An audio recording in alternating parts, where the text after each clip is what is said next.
lang po namin bilang parte po at kasapi ng TTMC noon dito po sa lungsod ng Baguio, nalalapit na po kasi ang ating selebrasyon ng Panagbenga. Yes. So, definitely, asahan po natin, maraming sasakyan, maraming turista, Yes. maraming negosyanteng tataas po sa ating lungsod. Yes. Traffic. So, ano po ang suhestyon ninyo na dapat pong gawin ng ating mga namumuno po sa lungsod ng Baguio? Okay. Napakagandang tanong yun, ma'am. Dahil alam mo naman natin lahat na problema natin ang traffic pagka may big events like Panagbenga. So napaka-importante dito na pagplanuhan ng city.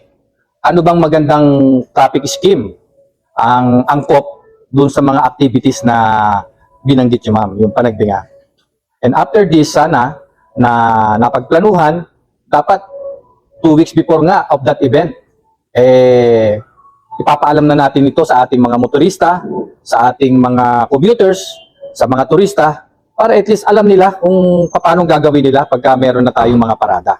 Paprint ako sa City Hall ng malalaking tarpaulin at nilagay namin yun sa mga strategic locations, plus advertisement sa mga newspaper at radio. Kasi now, sana they have to disseminate information ahead of time sa social media. Yan ang pinakamagandang venue ng information dissemination. Ipakita na sa tao ano yung traffic scheme na ilalatag sa ating road network.